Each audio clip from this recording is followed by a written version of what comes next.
vespre, avui som al Telenotícies Capvespre de Jonquer i vos informarem sobre les notícies més recents i rellevants d'aquest centre. Li és Joan Alcover. Ara ho deixem a l'abans informatiu.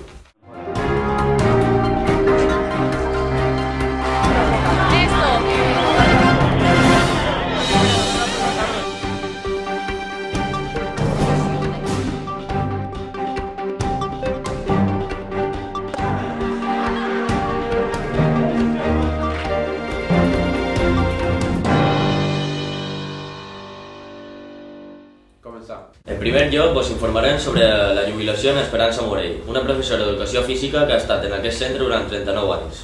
Tenim la sort d'haver pogut xerrar amb ella. Cal dir que som els primers al qual ha concebut la seva primera entrevista. Vos donem pas al vídeo.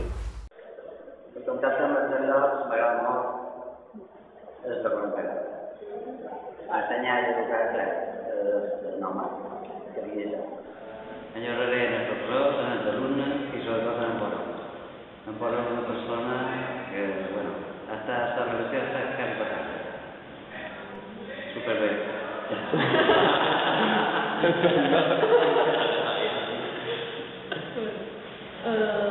O super. Que faci molta la feina i que considerin els professors una persona que se vol ajudar. Més que una persona que està tot el temps com atacant o que s'atia en contra seva, els professors sempre volen ajudar a Des de la redacció, una forta abraçada per l'Esperança Morell. I esperem que vagi molt bé en el futur.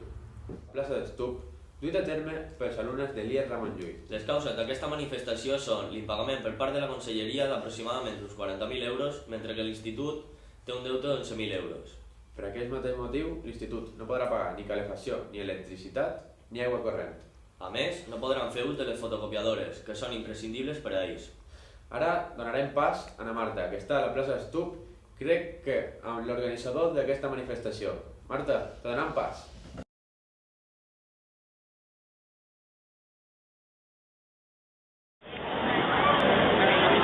Estem aquí a la plaça d'Estup, 26 de gener, presenciant la manifestació contra les retallades econòmiques. Ara m'ho explicarà en Joan Mateu de què va aquesta manifestació. Bé, aquí nosaltres des de la Junta de Delegats hem intentat fer aquest acte com a reivindicació contra les retallades econòmiques que s'estan fent a l'educació i més que res perquè aquestes retallades estan influint sobretot en que nosaltres ja no tenim calefacció, tampoc d'aquí pot començar a retallar la llum i l'aigua també podria ser llevada completament i això és degut a que des de part del govern, de la conselleria, no han pagat 40.000 euros que deuen a l'Institut i clar, l'Institut ha demanat un préstec d'uns 11.000 euros que li van donar i ara l'Institut no pot tornar aquests 11.000 euros i nosaltres estem aquí per reivindicar que l'educació no és un gasto sinó que és una inversió i més que res per intentar mostrar que som queixant d'aquestes coses.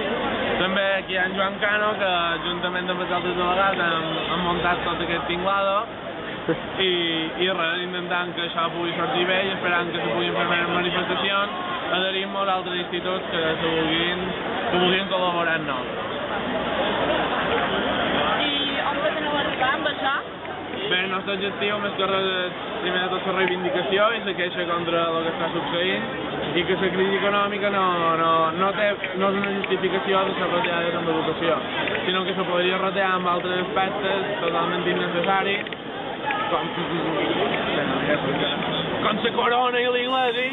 Moltes gràcies, Joan Mateu. Ara anem a observar el panorama. Estem aquí just davant de la porta de Ramon Llull. Com podem veure, la gent està molt exaltada, molt indignats, han fet inclús pancartes i estan fent crit de reivindicació.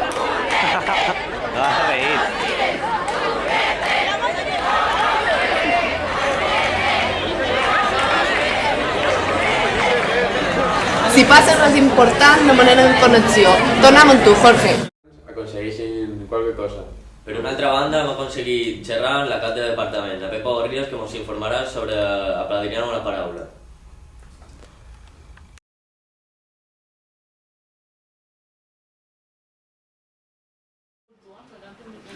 Som aquí fent-li unes preguntes a na Pepa en el Departament de Castellà sobre lo d'apadrinar una paraula. En què consisteix lo d'apadrinar una paraula?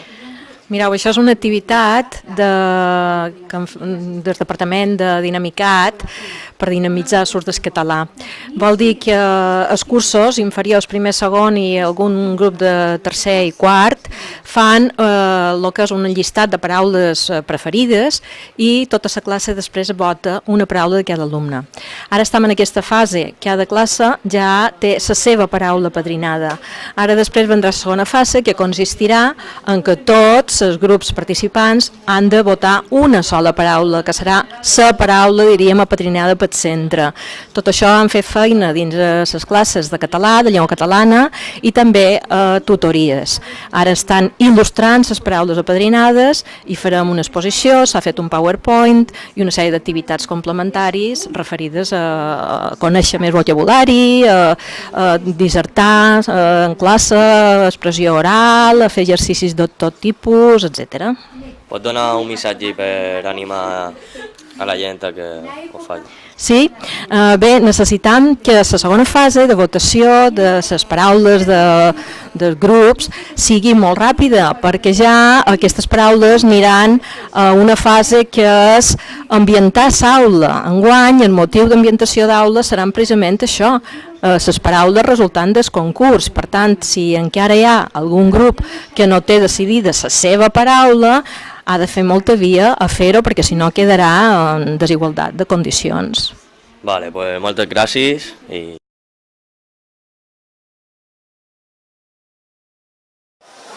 Ara cercarem les paraules que ha triat la gent. Quina has triat tu? Felicitat, Per què? perquè és una paraula molt bonica i el seu significat. Vale, moltes gràcies. Perquè per a mi és una sensació agradable i la va triar la classe de les 3 paraules que vaig elegir perquè li agradava més a la... Quina creus que sortirà elegida a la classe? La paraula mugrons, I això per què? perquè és la paraula més xistosa de la classe i la més... Res, no ho vull dir. Vale, moltes gràcies per la seva col·laboració, seguirem treballant.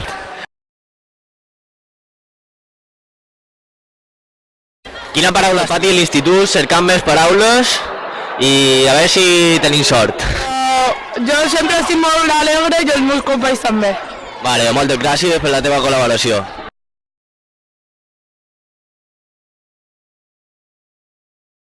Quina paraula heu triat? Chicharello, estima, sent. Gràcies per la vostra col·laboració. La paraula elegida per cada classe serà el tema principal de l'ambientació d'aula.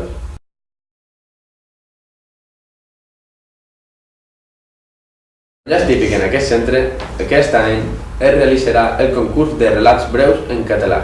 Les pautes d'aquest concurs les hem conegut gràcies a l'explicació de la Malena Lomar, la professora de llengua catalana i literatura. Donant pas al vídeo. Organitzem un concurs de relats. Tradicionalment eren relats convencionals, llargs, allà on s'explicava una història. Però què és el que passa?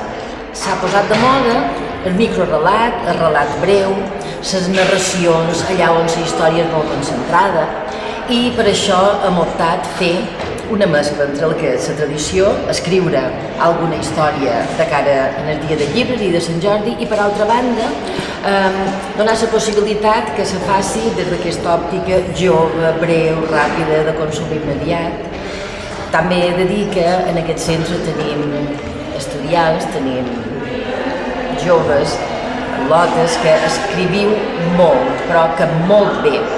El que passa que moltes vegades això sembla com una tasca, com a deures, com una obligació. Bé, doncs aquest concurs intenta que aquestes persones que escriuen tan bé, tinguin la possibilitat de donar a conèixer aquests escrits i que surtin del centre.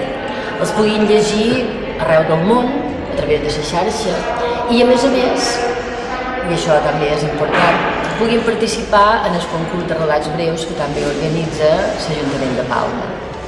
També és tradició en aquest centre que cada any guanyem qualque premi i supos que enguany serà així. Torno a insistir que tenim molt bons escriptors, encara que no ho penseu.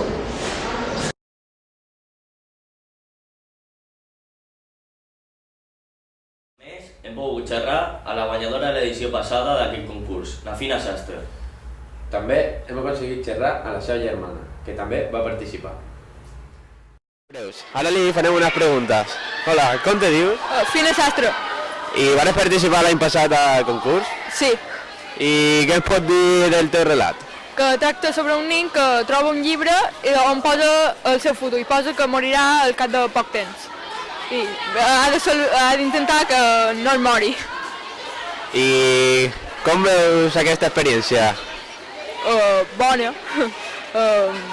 Sí, la gent participa per poder escriure i millorar. I pots donar algun missatge per als teus companys perquè participin, perquè s'animin? Sí, participeu, que és molt guai. I bé, participeu.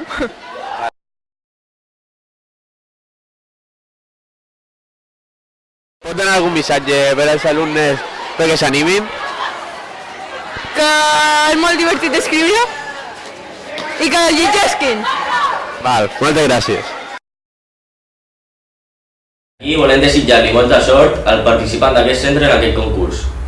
Una altra notícia típica d'aquest centre és el teatre en anglès. L'institut ens ha cedit unes imatges que veurem a continuació. 3, 2, 1, you're up. Now I would like you to imagine that you are all chickens, that you live on a farm like chickens do, that you move like chickens move, and that you make the sound that chickens make.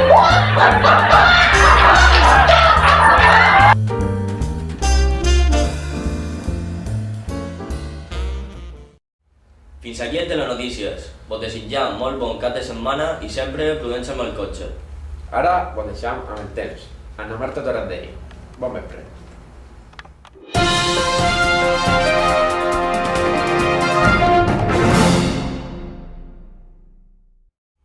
Bon vespre. Aquesta setmana, com ja sabeu, ha estat una mica difícil, causada per una ona de fred que ens ha produït glaçades per tota Europa, incidint a la península Ibèrica i sobretot a l'arxipèlag Balear, que és poc comú. Però aquest fred ja se passarà d'aquí una setmana i fins aleshores vos recomano que utilitzeu cadenes en el cotxe per prevenir accidents. Bon cap de setmana.